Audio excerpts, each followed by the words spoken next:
Before you begin, unplug your battery.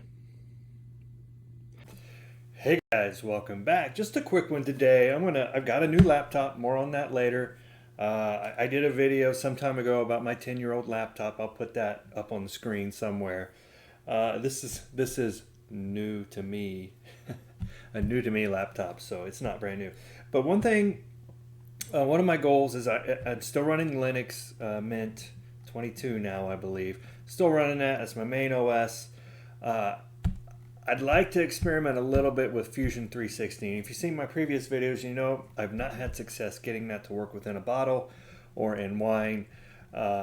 Still haven't quite figured that out. If you have any ideas about that, put that comment down below. But so I want to run a virtual machine running Windows 10 on this. So I can experiment with Fusion 360. Really, that's about the only thing left in Windows. Yeah, you're calling me a sellout maybe, but I still don't think I'm going to use Fusion 360 as my primary design tool. That's still up in the air. So, and mainly for that reason, because I can only get it to work on Windows or Mac. Now, I have a Mac sitting back here. You can't see it. I got a lot of junk back here I'm working on. But I have a Mac back here. I could run it on. It's pretty sluggish. It's a much older MacBook, so not an option right now. So anyway, so I'm gonna upgrade the memory in this, so I can start running VirtualBox, and really all I need to do is remove some screws here. Nothing too exciting about that. Now I will say that you have to have some special tools to do this. That's like a Torx. I don't know if you guys can see that.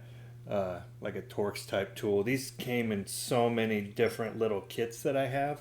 So, you know, if you have a little Torx set, it's going to be fine. So anyway, going to get to removing these, and then we'll see what it's like inside. Oh, and by the way, this says on the Lenovo website, this is a Lenovo IdeaPad. The model is S340 15. It looks like IWL.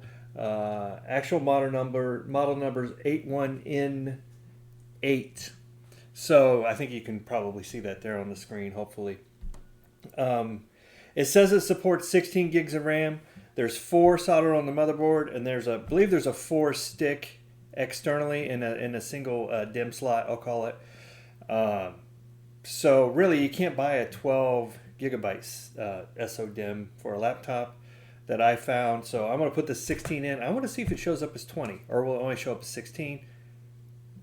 Let's experiment and find out. Let's get into it.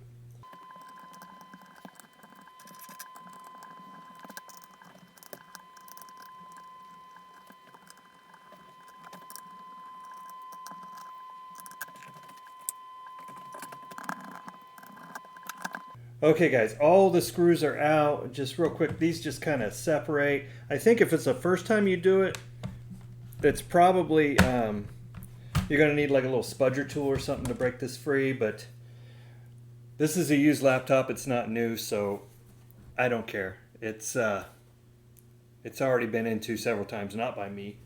So we're going to get into it. Okay, it looks like right here is my hard drive. That's empty right there. RAM, I believe, is under this cover. So it looks like it's just kind of clipped in there. Not really sure. Guys, we're all powered down and back inside. I haven't put the screws on yet. Here's probably one thing I would have done first. So I'm going to put this at the beginning of the video so everybody sees it. Unplug your battery. This piece right here. Just unplug it. And then go ahead and set your memory. Now I'm going to switch to a straight blade, and I'm going to see if I can kind of pry this up a little bit. I'm never taking one of these off, so you got to watch me mess this up. Yeah, I'm just getting in there and prying it up. Oh, look at that. It may be hard for you to see. It looks like these are little pincher type clamps that pinch it in. Okay, we do, as I thought, have a 4 gig SIM in here, a DIMM. Yeah, sorry, just aged myself. So let's go ahead and pull that out. And putting these memory sticks in is pretty easy. You just have to line them up the same, and I'll show you what I mean. So let's pull this out. Oh my goodness. And I did shut down my PC completely beforehand. And you want to line the slots up, right? So see how that's offset a little bit? It's wider on this side, shorter on that side. You want to line it up so that slot fits in and you get it kind of seated in, and then you press it down to clip in. So that is well seated. Let's put our cover back on into these little pinch clamps. There we go. Let's go ahead and just kind of move that around a little bit. Make sure we're not touching any components that could make a problem for us. I think we're good. Okay, so now let's go ahead and return our cover. And before I screw this down, I'm just going to power it up and see how it looks. Now, second of all, if you notice when I put my memory cover back on, I had it flipped around this way. There is one way that this goes on. If you see the copper markings under the edge of this, I'll call it memory cover, those need to line up and sit on it. Now, it's a rectangle, right? I mean, it probably would have. I just flipped it around and it fit perfectly. So I didn't get that back on quite right. And it does look like there's kind of a ground contact there. So I don't know if that makes a difference, but make sure you got that on sitting right. We are live. It's booted back up. So let's go ahead and go into system info and see what we have. Oh, that is really light. Oh, look at that. 19.3 gigabytes of RAM. So it did see all 20. Now, putting it back together, it's just in reverse. I'm going to put my screws back in, and we should be good to go. Anyway, guys, that's all we have for today. Just a quick one on this new to me laptop. More videos about this. You know how I love to brag about my old hardware and how I love to